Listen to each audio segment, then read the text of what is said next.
In addition to some of the tips that we talked about for Google Meet and Google Classroom with just reusing post and the grading features and notifications and your breakout rooms and Q&A and polling, I also just wanted to give you a couple of general Google tips, some things that you might not know about that could be helpful in different situations. The first one is how you can force students or people that you share documents with to make a copy instead of actually have a direct connection with something that you give. So here I am in my Google Drive. I'm going to open up a Google Doc.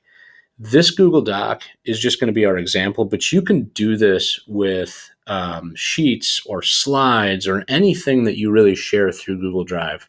So this is kind of the notes to just one of the sessions that I gave on the Teachers Institute. And you'll notice at the top, it has a URL that goes through, and this is the website link to this document and being able to edit this. I could share the document in the normal way by clicking the share button in the upper right, and I could add any people I wanted to have access to it. I could change the access by, if I click change, I can now give access to only people I add and type in, anybody within our district, or anybody that has the link.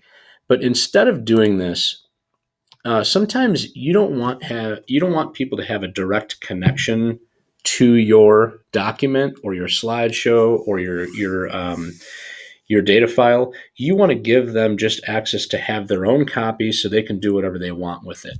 To do this, you can actually just directly copy this link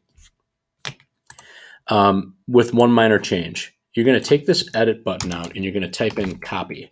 And once you type in copy, you can copy and paste this.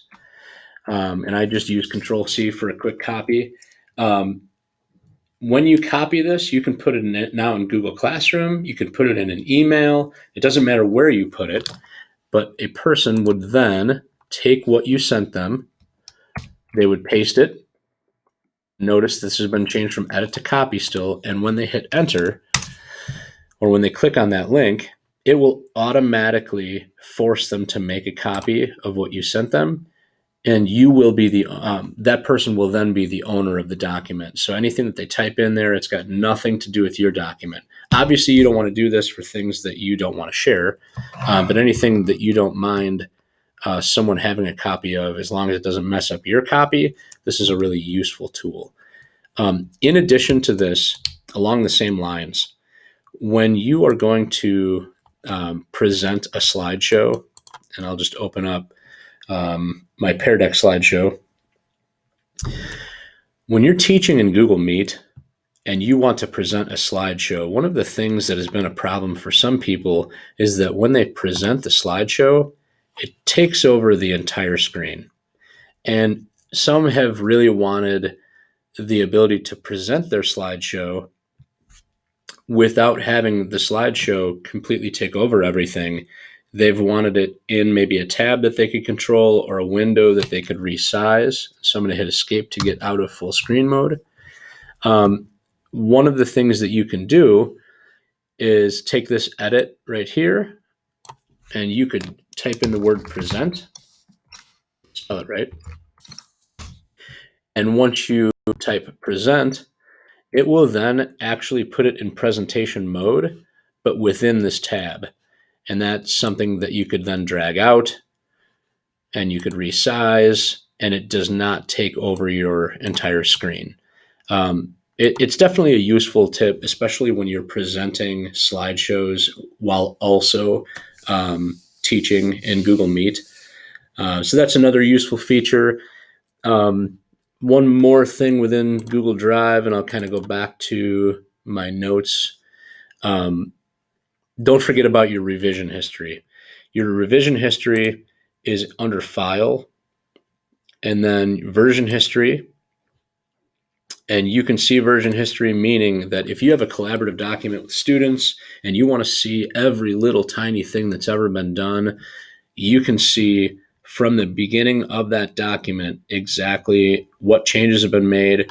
You'll notice that if it has a drop down, arrow, it's going to give you more extended versions. And notice sometimes it's minute by minute, sometimes it's second by second, depending on how many changes there are. So if you're working with a collaborative document with your students and you get a report that a student typed something they shouldn't have and then deleted it, go back in your version history and you're going to be able to find every single thing that that was done to that document.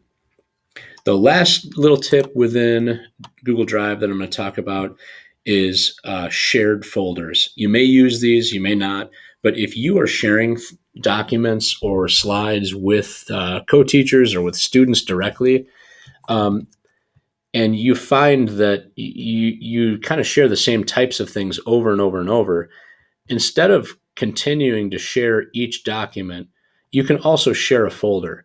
So when you right click on any folder, you can still get the same share settings that you would find within any singular file, like a Google Doc or a Google Slide. And then you can change the link, or you can add specific people.